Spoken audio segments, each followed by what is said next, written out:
Oke, halo, perkenalkan saya Santi. Jadi saya adalah psikolog junior di Bali, domisili di Denpasar. Saya saat ini sedang belajar nih tarot seperti teman-teman yang lain di sini. Saya sudah mengikuti kelas tarot dengan Pak Isyam itu 3 hari. Jadi menurut saya kenapa seorang psikolog kok belajar tarot kayak gitu? Padahal di orang-orang sekitar itu berpikir bahwa tarot itu mistis, itu harus melakukan ritual, itu hanya orang-orang yang punya kemampuan lebih seperti indigo, punya sixth sense seperti itu. Kenapa kok psikolog yang dasarnya adalah mahasiswa, penelitian, bermain logika gitu ya? Kenapa belajar tarot kayak gitu? Awalnya saya memang ragu. Saya ragu, oh ini apa sih, seperti apa gitu. Kemudian saya pasti akan mencari tahu dari keraguan saya itu. Dari saya yang kepo kayak gitu, kenapa, siapa ini, siapa Pak Isyam tuh siapa kayak gitu. Kemudian saya mencari tahu, ternyata Pak Isyam sendiri pun adalah seorang psikolog. Pak Isyam yang mengembangkan tarot Nusantara, Pak Isyam yang melakukan penelitian bagaimana tarot Nusantara itu dikembangkan mengikuti dengan budaya yang ada di Indonesia, dengan penelitiannya di berbagai daerah gitu yang ada di Indonesia seperti itu. Dari sana saya mulai, oh sepertinya oke nih, karena dasarnya ada, dia adalah sebuah sistem yang bisa dipelajarin kayak gitu. Dan memang dari hasil penelitian yang cukup panjang dari Pak Isyam itu, dia sampai bisa gitu membuat sebuah asosiasi yang menaungi, yang memberikan sertifikasi seperti itu. Jadi tidak hanya istilahnya sekedar belajar tarot tanpa ada legalitas gitu untuk kita berpraktek di situnya. Kemudian sebenarnya dari sisi psikologinya sendiri, tarot itu sama seperti tes proyeksi. Kalau ada yang menonton ini, seorang psikolog pasti tahu tes proyeksi seperti apa, seperti grafis, seperti TAT, kemudian seperti Rorschach, seperti itu. Itu adalah tes yang memang ambigu.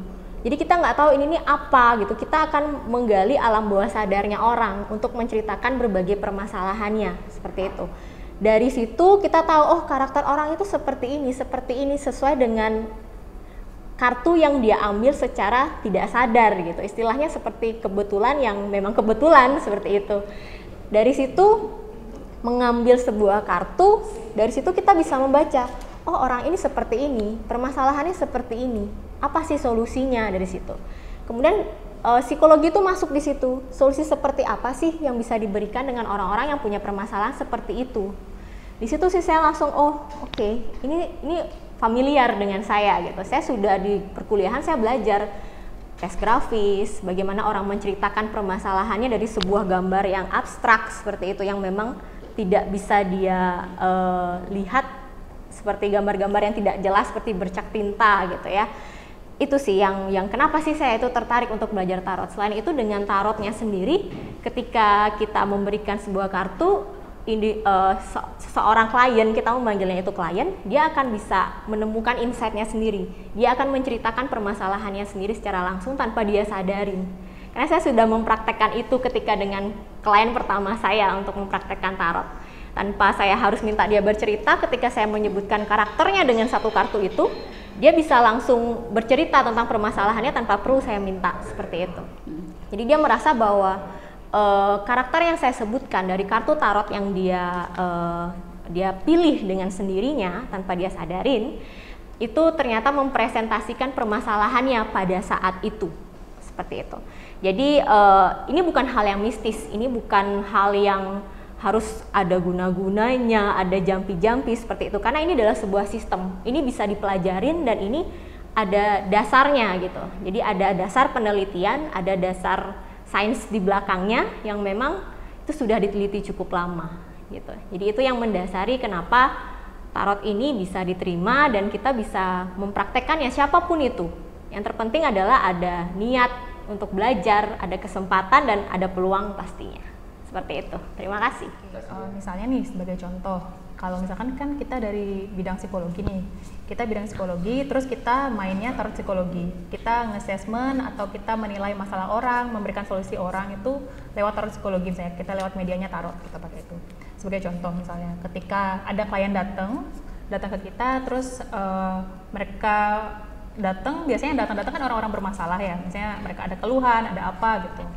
Terus mereka datang ke kita, nah sebelum mereka cerita panjang lebar gitu kan, biasanya kita akan memberikan kartu archetype misalnya. Kita akan memberikan beberapa kartu dan kita minta mereka untuk milih.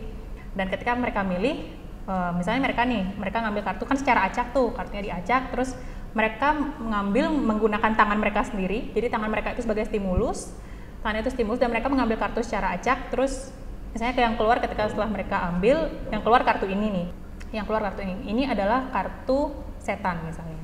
Nah kalau bisa dilihat di sini kan kartu setan nih, gambarnya itu agak gimana ya, kalau kesannya tuh ngeri gitu loh, kartu setan. Terus ketika mereka ngambil kan terus yang keluar kartu setan gitu kan. Nah itu yang mereka lihat kan misalnya nih ada leaknya, terus ada perempuan sama laki-laki yang terikat rantai misalnya. Nah ketika kartu ini keluar, kalau kita masuknya dari psikologi itu kita tanya apa yang kamu lihat di kartu ini kayak gitu. Kita minta dia cerita misalnya, dia bilang yang aku lihat sih ini ada gambar Lea, terus menurut kamu ketika kamu ngeliat Lea tuh kayak gimana gitu? Serem, takut. Oke, serem, takut. Kita pegang dulu. Terus apalagi yang kamu lihat? Apalagi yang kamu lihat? Ini ada gambar cewek sama cowok. Terus cewek sama cowoknya kenapa gitu kan? Kalau misalnya ini dia terantai gitu. Maksudnya terikat rantai gitu. Nah, kalau terikat rantai berarti ada apa kalau terikat rantai? Apa yang dia rasakan kalau seseorang terikat rantai itu apa yang dia rasakan gitu? Terikat, tertekan, terbelenggu kayak gitu. Nah dari situlah kita masuk. Berarti misalnya mungkin kamu ada rasa, misalnya kamu saat ini sedang merasa takut, ada ketakutan dalam dirimu, terus kamu juga ada perasaan terbelenggu misalnya gitu. Jadi kita masuknya dari situ. Ketika kita masuk dari situ, kita pancing sedikit aja, kita kasih pancingan stimulus sesedikit itu, nanti akan lolos mereka cerita kayak gitu. Lebih ke situ sih. Mungkin teman-teman ada yang mau. Oke, sama sih ya. Jadi kita akan menstimulasi gitu, menstimulasi klien dengan memunculkan kartu. Jadi kita juga bisa dengan kita mendengarkan cerita dia, kemudian ketika kita melihat gitu ya, kereta perang gitu misalkan, ada konflik gitu, ada hal mungkin yang ingin dicapai tapi ternyata ada kendala gitu yang menyebabkan konflik dalam diri seperti itu. Kemudian dari situ juga kita bisa, selain kita membuka gitu cerita tanpa dia sadari, kita ternyata mengarahkan dia untuk menceritakan permasalahannya gitu hanya melalui sebuah kartu. Kita juga bisa dari kartu itu menemukan sebuah solusi gitu. Apa sih solusinya? Kita bisa coba ambil kartu lagi. Kemudian di situ kita membaca kartunya lagi dengan jelas dengan buku-buku yang sudah Pak Isyam buat gitu ya. Kita membuka dari sana lagi solusinya, solusi apa nih, solusi praktis yang bisa dilakukan oleh klien-klien kami seperti itu. Oke, mungkin saya bisa menambahkan sedikit ya, karena saya bergelut di bidang pendidikan, di banyak mahasiswa yang bermasalah gitu terkait dengan, apalagi mata kuliahnya itu adalah mata kuliah fisika yang mahasiswanya mungkin agak nyot-nyot ya kepalanya, agak mikir permasalahannya apa seperti itu. Kemungkinan banyak beberapa masalah ya yang dihadapi oleh mahasiswa, jadi dia mencari saya karena dia sudah tahu Ibu ataupun Mama Gauri ataupun Bu Hervina, dia mungkin bisa mencarikan solusi seperti itu, dan dia mencari saya. Saya contohkan saja, dia ke ruangan saya, kemudian dia ingin curhat ya istilahnya, Bu saya seperti ini, ya saya keluarkan dah kartu tarot ya, saya keluarkan kartunya, kemudian saya minta memilih arketip-arketipnya ya, arketip dari kartu mayornya, dia mengambil sendiri. Saya contohkan misalkan dia mengambil kartu sang raja, dia pasti terkejut, wah saya dapat kartu sang raja. Dia bercerita, saya suruh bercerita masalahnya apa, kemudian memberikan saya dari kartu itu bisa memberikan solusi ya. Kartu sang raja, kamu sedang dalam keadaan bisa berkuasa dalam mengambil sebuah keputusan yang bisa diambil oleh dan bisa meresolusi diri seperti itu. Jadi banyak juga masalah-masalah yang sangat riskan ya dihadapi oleh mahasiswa itu, dan saya kebetulan mereka tahu saya bisa menjadi pelayan di tarot konselor psikologi ya.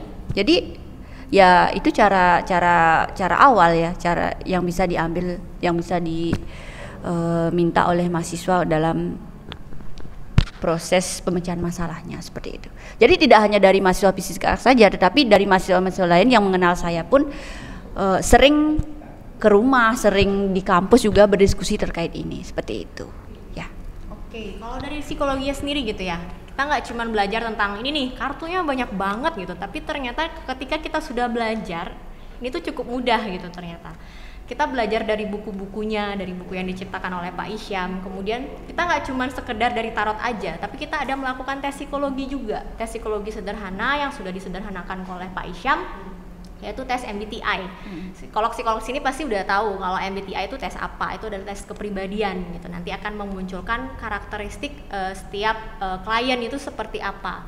Di situ kita bisa mengkaitkan gitu dengan hasil dari tes tarotnya, apakah sesuaikah, kemudian solusinya tuh seperti apa, kendala dia di mana, permasalahan karakternya dia itu di mana, seperti itu. Jadi ini tidak hanya mistis gitu, tidak hanya membutuhkan ritual-ritual khusus seperti itu. Tidak, ini semua bisa dipelajarin. Dan kalau mau belajar ke Pak Isyam, jadi nanti semoga kita bisa bertemu gitu. Kalau ada yang mau belajar dari penonton-penonton di sini, gitu aja sih kalau dari saya nih.